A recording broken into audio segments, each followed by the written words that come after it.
जय श्री कृष्णा दोस्तों, आज हम सबको ये जानने को मिलेगा कि बेलपत्र खाने से क्या होता है, बेलपत्र से क्या क्या हमें लाभ मिलता है और बेलपत्र हमें कौन सा दिन खाना चाहिए और कौन सा दिन नहीं खाना चाहिए और सबसे ज्यादा लाभ हम बेलपत्र से कैसे ले सकते हैं। स्कंद पुराण के अनुसार मंदार पर्वत पर माता पार्वती के पसीने की बूंदें गिरने से बेलपत्र के वृक्ष की उत्पत्ति हुई। ये वृक्ष सकारात्मक ऊर्जा उत्पन्न कर आसपास की नकारात्मक ऊर्जा को दूर करता है। माता पार्वती ने भगवान शंकर से विवाह करने के लिए घोर तपस्या की। ऐसा करते हुए उन्होंने 13 वर्ष तक सिर्फ बेलपत्र खाकर भोलेनाथ की आराधना की थी। जब देवी पार्वती ने भगवान शिव को पति रूप में पाने के लिए तपस्या और पूजा की थी, तब सबसे पहले उन्होंने ही भगवान शिव को बेलपत्र चढ़ाया था। इस तरह भगवान शिव बेलपत्र चढ़ाने से प्रसन्न हो जाते हैं। जो मनुष्य बेलपत्र का वृक्ष लगाता है, उसे सींचता है, उसे बढ़ाता है, उसे जल देता है,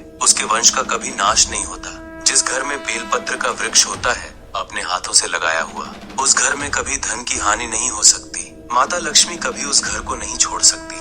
बेलपत्र के वृक्ष के नीचे बैठकर भजन करने का कई गुना फल मिलता है। वही जो व्यक्ति बेलपत्र के वृक्ष को काटता है, बेलपत्र का अपमान करता है, उसका वंश नष्ट हो जाता है। इसलिए कभी भी जीवन में बेलपत्र के वृक्ष को काटना नहीं चाहिए। भगवान शिव को चढ़ाया जाने वाला कोई भी चढ़ावा बेलपत्र के बिना अधूरा होता है। शिव जी की पूजा करते समय एक विशेष बात का ध्यान रखिए कि जो बेलपत्र शिव जी पर चढ़ाते हैं वो 3 पत्तियों का ही हो। पूजा में 3 पत्तों का बेलपत्र श्रेष्ठ माना गया है। भगवान शिव पर चढ़ाए जाने वाले ये बेलपत्र खराब भी नहीं होने चाहिए। शिवालयों में शिवलिंग पर बेलपत्र चढ़ाने से उनका मस्तक ठंडा रहता है। देवताओं द्वारा समुद्र मंथन के बाद जो विष निकला, उससे सृष्टि को बचाने के लिए भगवान शिव ने उस विष को पी लिया। ये देख माता पार्वती ने महादेव के कंठ पर फौरन हाथ रख दिया और उस विष को नीचे उतरने से रोक लिया।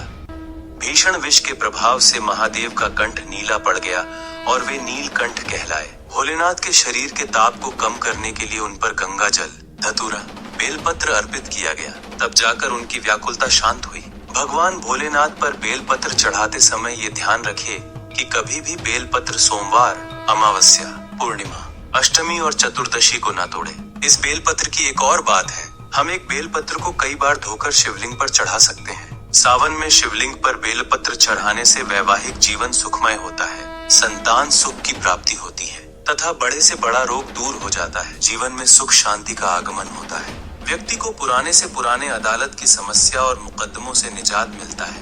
बेलपत्र पोषक तत्वों से भरपूर होता है। इसमें विटामिन ए, सी, B1 और B6 पाए जाते हैं। इसके अलावा बेलपत्र में कैल्शियम और फाइबर भी होते हैं, जो हेल्थ के लिए बहुत जरूरी होते हैं। इसलिए आप चाहें तो बेलपत्र का सेवन भी कर सकते हैं। बेलपत्र स्वास्थ्य से जुड़ी कई समस्याओं को दूर करने में असरदार साबित हो सकता है। बेलपत्र में एंटीऑक्सीडेंट गुण पाए जाते हैं, जो बीमारियों से बचाते हैं। अगर आप रोज सुबह खाली पेट बेलपत्र का सेवन करेंगे तो इससे हृदय स्वस्थ रहता है और बेलपत्र खाने से हार्ट मजबूत बनता है। साथ ही साथ heart attack, high blood pressure का जोखिम को भी कम करता है। सुबह खाली पेट बेलपत्र खाने से बहुत फायदे होते हैं। इम्यूनिटी बूस्ट करने में बेलपत्र बहुत जरूरी साबित होता है।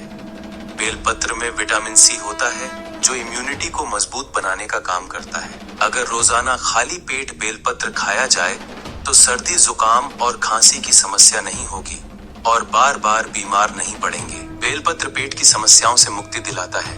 बेलपत्र में फाइबर अधिक होता है, इसलिए इससे पेट के लिए भी काफी फायदेमंद माना जाता है।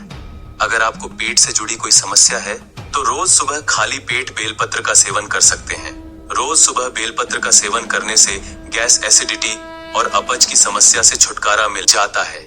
साथ ही साथ कब्ज जैसी बीमारी से भी लोग निजात पा लेते हैं। कई लोगों को खूनी और वादी बवासीर एवं पाचन संबंधी समस्याएं होती हैं, जो बेलपत्र का नियमित सेवन करने से लोगों को आराम मिल जाता है। बेलपत्र बॉडी को ठंडक प्रदान करता है।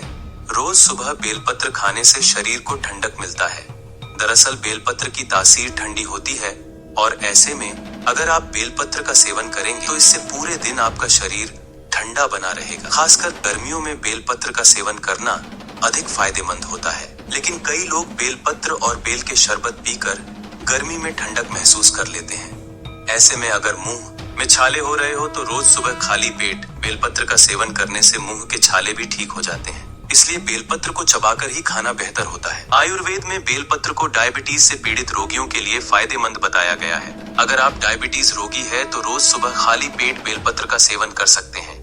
खाली पेट बेलपत्र खाने से ब्लड शुगर लेवल को भी नियंत्रण में रखा जा सकता है। अधिक मात्रा में बेलपत्र के सेवन से कुछ नुकसान हो सकते हैं, इसलिए बेलपत्र का सेवन सीमित मात्रा में करना चाहिए। अगर आप पहले से ही बीपी की दवा ले रहे हैं तो आपको बेल का जूस पीने से बचना चाहिए। अगर आपको पहले से ही किडनी में स्टोन की शिकायत है तो बेल का जूस पीने से परहेज या कम मात्रा में करें। ऐसा इसलिए क्योंकि बेल में कैल्शियम प्रचुर मात्रा में पाया जाता है, जो किडनी स्टोन की समस्या को और ज्यादा बढ़ा सकता है। दोस्तों, आज बस इतना ही। ऐसी ही जानकारी जानने के लिए चैनल को सब्सक्राइब करें, साथ ही बेल आइकन को प्रेस करें ताकि मेरी नई वीडियो का नोटिफिकेशन आपको मिल सके। और अपना ख्याल रखें। धन्यवाद।